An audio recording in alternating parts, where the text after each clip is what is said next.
गुजराती और मारवाड़ी लोग बचपन से कहते हैं ज़्यादा पढ़ लिख कर मिडिल लेवल मैनेजर बनने से अच्छा है मैं अपना छोटा सा धंधा खोल लूँ। धंधा इनके खून में बसा हुआ है। इनकी बचपन से ही एक बहुत ही फेमस कहावत है, मोटू करबू। मोटू करबू का मतलब बड़ा करूँगा, मोटा पैसा छापूंगा। ये चीज़ें इनको बचपन से ही सिखाई जाती है। दोस्तों, आपको पता है अपने इंडिया में गुजराती और मारवाड़ी लोगों की संख्या मात्र 5% है और इस देश की 50% वेल्थ भी इन्हीं के पास है। इंडिया की बात साइड करो, ये तो जिस किसी भी देश में जाते हैं वहाँ पर अपना इतिहास लिख कर आते हैं।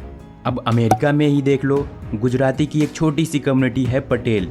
ये लोग इंडिया के 1% से भी कम है, लेकिन फिर भी अमेरिका के 50% मॉडल्स के मालिक हैं। गुजराती लोगों को ऐसा क्या आता है जो इतना ज़्यादा सक्सेसफुल है? इसका जवाब है धंधो, मीन्स बिजनेस।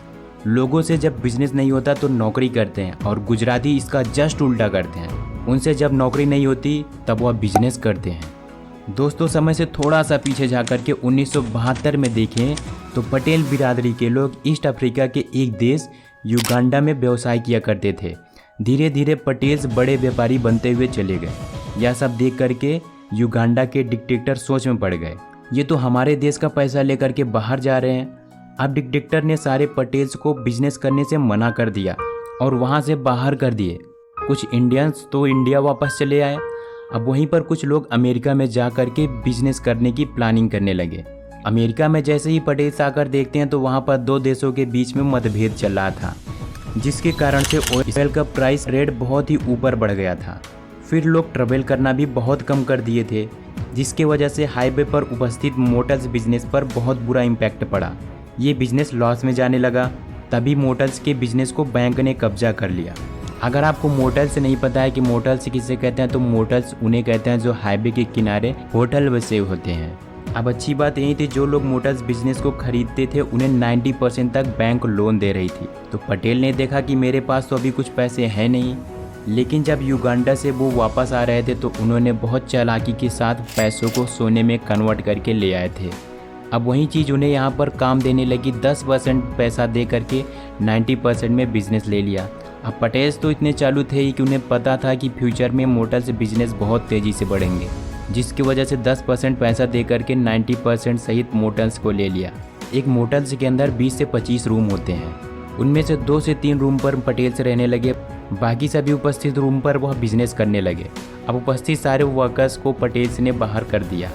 वहाँ पर मोटर्स में जितना रेंट था उससे कम में रेंट देना शुरू कर दिया पटेल ने, क्योंकि उन्हें कोई भी स्टाफ रखने की ज़रूरत नहीं थी। फैमिली मेम्बर ही सारे कार्य करने लगे। अब जिसके वजह से पटेल्स धीरे धीरे ज़्यादा प्रॉफिट बनाते हुए चले गए और एक समय ऐसा आ गया कि अमेरिका के 50% मोटर्स के मालिक पटेल्स बन गए। वैसे बिजनेस में सभी लोग यही करते हैं कि ज़्यादा रिटर्न चाहिए तो ज़्यादा रिस्क लेना पड़ेगा, लेकिन गुजराती इसका जस्ट अपोजिट करते हैं। उन्हें रिटर्न तो ज़्यादा चाहिए लेकिन रिस्क मिनिमम होना चाहिए। गुजराती लोग इसी प्रकार की बिजनेस की तलाश करते हैं जहां पर वो जीते तो प्रॉफिट हो और अगर हारे तो लॉस मिनिमम होना चाहिए। तो दोस्तों, बुक समरी द धंधो इन्वेस्टर से आज मैं आपको मनीष पोबराई की टॉप 5 लर्निंग्स बताने वाला हूं, जिनको अगर आप फॉलो करते हो तो मिनिमम रिस्क लेकर के अपने बिजनेस को बड़ा कर सकते हो। Rule number 1, by existing business. धंधो फ्रेमवर्क का फर्स्ट रूल यही है कि ऐसे बिजनेस को खरीदना चाहिए जो बिजनेस पहले से चल रहा हो। बिकॉज किसी भी बिजनेस में प्रॉफिट कमाना बहुत टाइम लगता है और एफर्ट लगता है और आगे इसकी कोई गारंटी नहीं होती कि वह बिजनेस सक्सेस होगा। इसीलिए हमेशा एग्जिस्टिंग बिजनेस को खरीदना चाहिए। पटेल्स को ये बातें पहले से पता थी कि अगर किसी नए बिजनेस को इनोवेशन करने के लिए हम जाएंगे तो हमारा बहुत ज़्यादा टाइम और पैसा लग जाएगा और बिजनेस में सक्सेस होने की गारंटी भी नहीं रहती।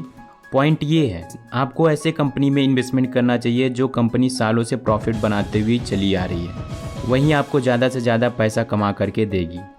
Rule number 2, invest in simple businesses. Warren Buffett कहते हैं कि हमें ऐसे बिजनेस में इन्वेस्टमेंट करना चाहिए जिनका रेट ऑफ चेंजेस काफ़ी स्लो हो। इसका परफेक्ट एग्जांपल है कोका कोला, मैकडोनल्ड और एप्पल। ऐसी कंपनीज जो सालों से प्रॉफिट बनाते हुए चली आ रही हैं एंड इनमें चेंजेस बहुत ही मिनिमम होते हैं। वहीं दूसरी तरफ कुछ कंपनीज ऐसी हैं जो कि न्यू टेक्नोलॉजी में आई हैं, जिनका रेट ऑफ चेंजेस बहुत हाई होता है। उनकी कोई गारंटी नहीं होती है इनका शेयर प्राइस कब डाउन हो जाए। एज यू नो, जैसे एक टाइम था कि अपने इंडिया में टिकटॉक आया था, लेकिन आज के टाइम पर उसका पता नहीं है। इंस्टाग्राम, फेसबुक, ऐसे सारी कंपनीज का कोई भरोसा नहीं है कि कब चल रहा है, कब मार्केट डाउन हो जाए। इसीलिए हमें ऐसे कंपनीज में इन्वेस्टमेंट करना चाहिए जिनका रेट ऑफ चेंजेस बहुत स्लो हो। Now rule number 3, by business with heavy discount. Benjamin Graham अपने इंटेलिजेंट इन्वेस्टर में बताते हैं मिस्टर मार्केट के बारे में। हमें स्टॉक में उसके शेयर प्राइस के अकॉर्डिंग नहीं बल्कि इंट्रेंसिक वैल्यू के अकॉर्डिंग खरीदना चाहिए। मान लो किसी बिजनेस की इंट्रेंसिक वैल्यू 100 रुपीज़ है, लेकिन आपको मार्केट में 110 रुपये का मिल रहा है। आपको तब तक वेट करना चाहिए जब तक उसकी वैल्यू 60 से 70 रुपये में ना मिल जाए।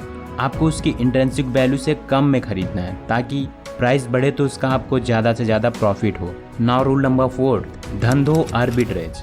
अगर कोई स्टॉक आप 50,000 में खरीदते हो और एक साल में उसका प्रॉफिट बढ़ करके 60,000 हो जाता है, तो यहाँ पर आपका 10,000 रुपये का प्रॉफिट हो जाता है।